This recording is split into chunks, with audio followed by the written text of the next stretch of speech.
Hello friends, welcome all on Krishi control. Good morning all of you friends. આજના આપણા લેક્ચરમાં આપણે મોસ્ટલી બધા જ ક્વેશ્ચન કવર અપ કરેલા છે વિટામિન્સને લગતા. ઓકે, તો આજનું આપણી જે એમસીક્યુ સિરીઝ છે કે જેમાં વિટામિન્સની ઉણપના લીધે શું રોગ થાય છે, વિટામિન્સ છે કે જેના બીજા કયા નામે ઓળખાતા હોય છે, ત્યારબાદ વિટામિન્સ છે કોઈ પણ વિટામિન છે કયા તત્વોમાંથી મળે છે, મોસ્ટલી આપણે બધા જ ક્વેશ્ચન એને કવર અપ કરેલા છે. બરાબર છે, તો આજના આપણા લેક્ચરમાંથી તમને જે પણ વિટામિન્સને લગતા exam point of view question પૂછાઈ શકે એ બધી જ વસ્તુ કવર અપ થઈ જશે. ઓકે, અને હરેક એક્ઝામમાં વિટામિન્સની ઉણપના લીધે અથવા તો કયા વિટામિનને બીજા કયા નામે ઓળખાય છે અથવા તો વિટામિનનો કયો મુખ્ય સ્ત્રોત છે એમાંથી ક્વેશ્ચન ઓલમોસ્ટ નીકળતા જ હોય છે. બરાબર છે, તો આજનો લેક્ચર છે એમાંથી આરામથી તમને 1 થી 2 MCQ exam point of view important બનવાના છે, તો વ્યવસ્થિત રીતે એને કવર અપ કરી લેજો. ઓકે, તો ચલો સ્ટાર્ટ કરીએ આજનો આપણો ફર્સ્ટ ક્વેશ્ચન.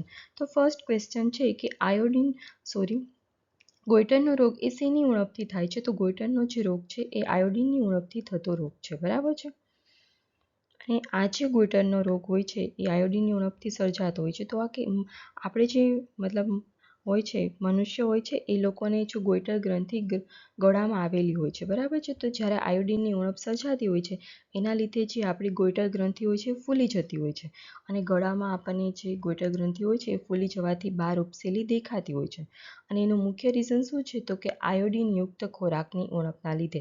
એટલે જ આપણે જે અત્યારે નમક યુઝ કરતા હોય છે, સોલ્ટ, એ આપણે આયોડિનવાળું યુઝ કરવાનું મોસ્ટલી પ્રિફર કરતા હોય છે. શા માટે? તો એનાથી આપણી જે આયોડિનની જે ઉણપ હોય છે એ પૂર્તિ થઈ જાય, અને આયોડિનની ઉણપથી કોઈ આપણને ગોઈટરની જે રોગ થવાની શક્યતા હોય છે એ ખૂબ ઘટી જતી હોય છે. બરાબર છે, ત્યારબાદ છે બીજો ઓપ્શન આપણને આપેલો છે વિટામિન ડી. તો વિટામિન ડી છે તો એ એની ઉણપથી શું થાય છે? તો વિટામિન ડીની જે ઉણપ છે એનાથી આપણને રિક્ટેસ નામનો જે રોગ થાય છે કે જે હાડકાને લગતો રોગ હોય છે. બરાબર છે, અને વિટામિન સી છે તો વિટામિન સીની ખામીથી શું થાય છે? સ્કર્વી રોગ થાય છે. સ્કર્વી રોગ છે શેને લગતો હોય છે? તો કે સ્કિન ડિઝીઝ હોય છે એને લગતો વિટામિન સીનો રોગ આપણને થાય છે. બરાબર છે, અને વિટામિન એ છે તો વિટામિન એ હોય છે એના ઉણપથી આપણને શું નાઇટ બ્લાઇન્ડનેસ એટલે કે રતાંધણાપણું જે કહી શકીએ એ રોગ સર્જાય છે. મતલબ આપણને રાત્રે દેખાતું બંધ થઈ જતું હોય છે અને દિવસે માત્ર દેખાતું હોય છે, રતાંધણાપણું એ હોય છે. ઓકે, ત્યારબાદ નેક્સ્ટ ક્વેશ્ચન, વિટામિન ડીનો મુખ્ય સ્ત્રોત કયો છે? તો વિટામિન ડીનો મુખ્ય જે સ્ત્રોત છે એનો સૂર્યના કિરણોમાંથી પણ આપણને વિટામિન ડી મળે છે, માછલીમાંથી પણ મળે છે, અને લીવર ઓઇલમાંથી પણ મળે છે. બરાબર છે, એટલે વિટામિન ડી છે એનો મુખ્ય સ્ત્રોત છે આપેલ તમામ. બરાબર છે, આનો રાઈટ આન્સર આપણો આવશે આપેલ તમામ.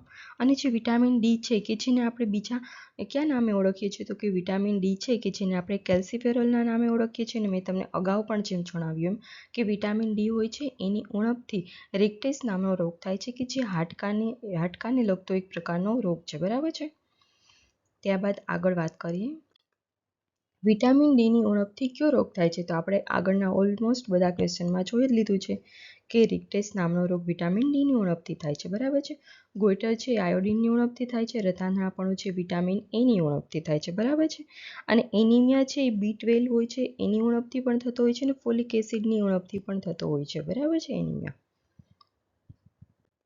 ત્યારબાદ છે કેલ્સીફેરોલ એ બીજા કયા નામે ઓળખાય છે? તો કેલ્સીફેરોલ છે એ બીજા વિટામિન ડીના નામે ઓળખાય છે. બરાબર છે, વિટામિન સી છે તો એને કયા નામે ઓળખીએ છીએ? તો કે વિટામિન સીને આપણે એસ્કોર્બિક એસિડના નામે ઓળખીએ છીએ. વિટામિન B1 હોય છે એને આપણે થાઇમિનના નામે ઓળખીએ છીએ, અને વિટામિન એ હોય તો રેટિનોલના નામે આપણે એને ઓળખતા હોઈએ છીએ. ઓકે, ત્યારબાદ છે વિટામિન સીનો મુખ્ય સ્ત્રોત શું છે? તો વિટામિન સી કે જે આપણને સૌથી વધુ ખાટા ફળોમાંથી મળે છે. બરાબર છે, દૂધ છે, માખણ છે અને કેરી છે કે જે વિટામિન એના મુખ્ય સ્ત્રોતો છે. ત્યારબાદ છે વિટામિન સીની ઉણપથી કયો રોગ થાય છે? તો વિટામિન સી છે કે જેની ઉણપથી સ્કર્વી થાય છે. ઓકે, ગોઈટર છે તો આયોડિનની ઉણપથી થાય છે. સેલેનિયમ છે કે જે પ્રાણીઓ હોય છે એમાં આલ્કલી હોય છે એના લીધે થતો રોગ છે. બરાબર છે, અને ત્યારબાદ છે એનિમિયા કે જે ફોલિક એસિડના લીધે પણ થતો હોય છે, ને વિટામિન B12 હોય છે એના લીધે ખામીથી લીધે પણ થતો હોય છે. ઓકે, ત્યારબાદ છે વિટામિન સીને બીજા કયા નામે ઓળખીએ છીએ? તો વિટામિન સી છે કે બીજો આપણે એને એસ્કોર્બિક એસિડના નામે ઓળખીએ છીએ. ઓકે, ત્યાર પછી વિટામિન B12ની ઉણપથી શું થાય છે? તો વિટામિન B12 છે કે જેની ઉણપથી આપણને એનિમિયા થાય છે. મેં તમને અગાઉ પણ જણાવ્યું કે એનિમિયા વિટામિન B12 અને આપણે જે ફોલિક એસિડ છે એની ખામીથી એનિમિયાનો રોગ સર્જાતો હોય છે. બરાબર છે. રતાનાપણું તો મેં તમને જેમ કીધું વિટામિન એની ઉણપથી થાય છે. ત્યાર પછી સ્કર્વી છે તો વિટામિન સીની ઉણપથી થતો રોગ છે. ઓકે. ત્યાર પછી વિટામિન B3 થી થતો પેલાગ્રા રોગનું લક્ષણ શું છે? તો પેલાગ્રા રોગ જે છે કે જેમાં શું થતું હોય છે તો કે જીભ હોય છે એ કાળી પડી જતી હોય છે. બરાબર છે. અને પીળીઓ છે એ કમળાના રોગમાં આપણને ખ્યાલ છે આપણું બોડી હોય છે પીળું થઈ જતું હોય છે. સ્પેશિયલી આંખોનો જે ભાગ હોય છે એ આપણને યલોવિશ જોવા મળતો હોય છે. બરાબર છે. કમળો.